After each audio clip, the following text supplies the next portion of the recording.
There's a 10-second window. It happens before you say a single word to someone. And according to psychologists, this window decides more about how people see you than the next 10 minutes of conversation combined. Most people don't know this window exists, so they waste it.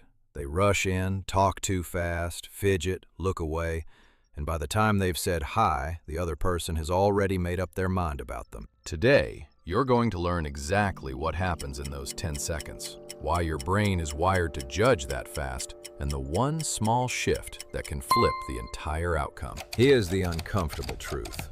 Humans form first impressions in under a second. Some studies say as little as 100 milliseconds. That's faster than you can blink twice. Why would evolution build us this way? Because for most of human history, the fastest decision was the safest one. Is this person a threat, friend, or foe? Predictable or dangerous? So your brain still runs the same ancient software. The second someone walks into a room, an old, primitive part of your mind is already scanning.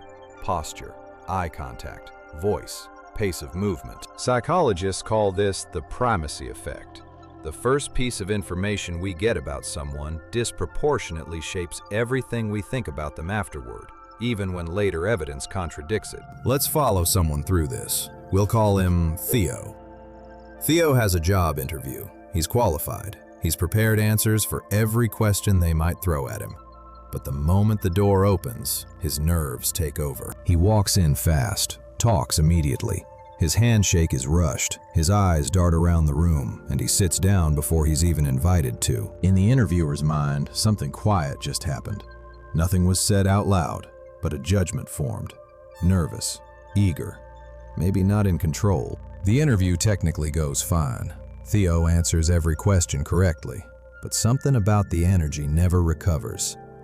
He gets a polite, "We'll be in touch." Now let's rewind. Same Theo, same interview, different first 10 seconds. This time, Theo pauses at the door. He takes one breath before opening it. When he walks in, he doesn't speak immediately.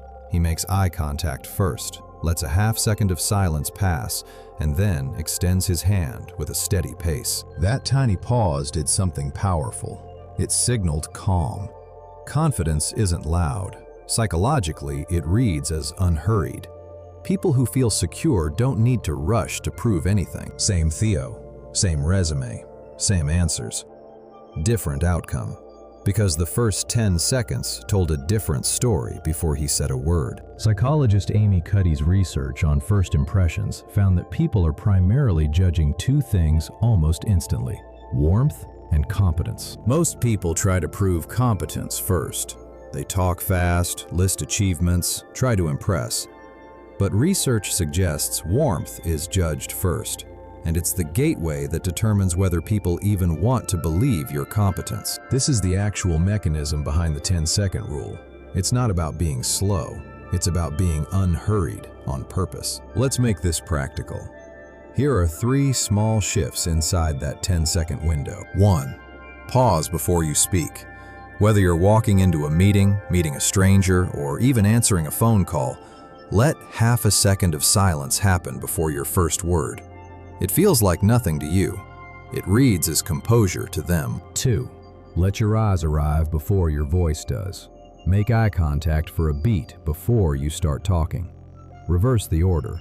Look first, speak second. 3. Slow your entrance, not your energy.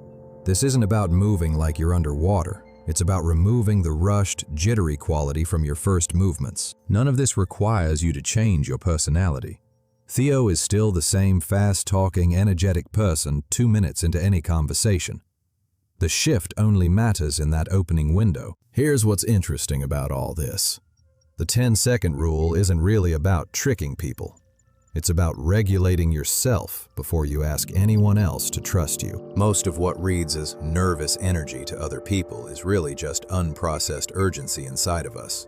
The rush to be liked, to prove something, to get it over with. The pause isn't a performance. It's a brief moment of actually calming down. So the next time you're about to meet someone, a stranger, an interviewer, even an old friend you haven't seen in years, remember the window. 10 seconds, no words required yet. Just breathe. Pause. arrive.